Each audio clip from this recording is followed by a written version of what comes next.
Another foreign policy question to Mr. Davis first.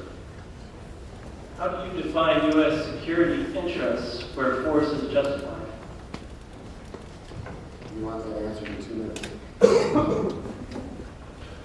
First of all, we need to look at what our important national interests are. We have allies around the world, most of them are democratic, and we have to look at each and every situation with care. One thing that Congress should never see, that is the ability to declare war. It should be done very sparingly and hopefully with maintaining a strong military. Never in the next 8 years. Whoever's the next congressman representing this district, hopefully will never have to make that decision. It won't come forward. Congressman Walz, Joe, can I get you to repeat the question? how do you define U.S. security interests where force is justified? Well, obviously on sovereignty of the nation and of our people.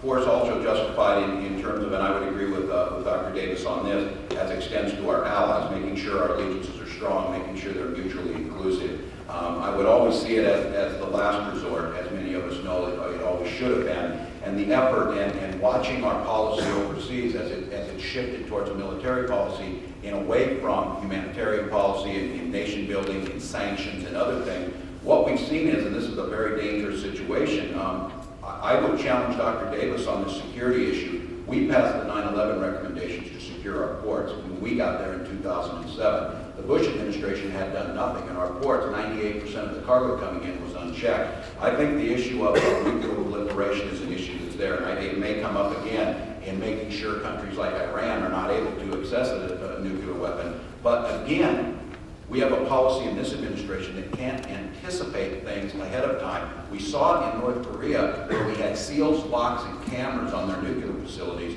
The Bush administration comes in, they label them as part of the axis of evil, and we see them cut those things off, go forward, and attempt to test a nuclear weapon. We need to have this idea of we're working with others, we're working to contain those threats to us. We need to make sure the threats are real, and then we need to make sure that the very last thing that ever happened is the use of military force. But I would tell you this, the mistake that was made, and it was the Powell Doctrine, is know what you're going in for, know what the mission is. Was it weapons of mass destruction? Was it Saddam Hussein? Was it nation building? Was it to keep Iran in check? Was it to do whatever? Have a clear mission. Don't use the military as an end-all. Their job is to blow things up. The job of the State Department and others is to build things. That was not part of this. Thank you, Mr. Walz. 1 minute rebuttal for you, Mr. Davis. Well, with respect to North Korea, they just came off the terrorist watch list, but really, the history of the country and their breaking agreements, I'm not sure that anyone can go back in time and predict what their behavior would have been. It's really, it's a closed country, it's a dictatorship. It's a very difficult country in which to deal policy-wise.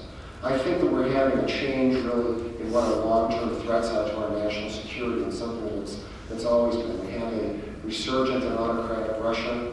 They have intercontinental ballistic missiles and thermonuclear. They have the second most capable nuclear country in the world. We always have to keep that in mind. And we have a growing China that is building up their military rapidly.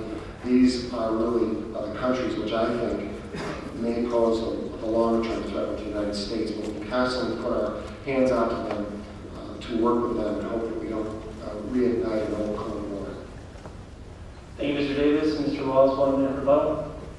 Well, again, it's the policies as Russia went through its transition and watching. I watched the transition of the Berlin Wall fall while living in the People's Republic of China. And I watched as everything was cut off and isolated on that. But I watched the response to us early on of embracing that and working towards it. Things like trying to build and help with the economy of Russia. And one of the things I thought the Clinton administration did very well was on the nuclear non-proliferation treaty was work in terms of capturing those loose nuclear weapons and then helping the Russians economically by trading them economic goods for the destruction of those nuclear weapons. In the long run, it was good economic. The Bush administration scrapped that.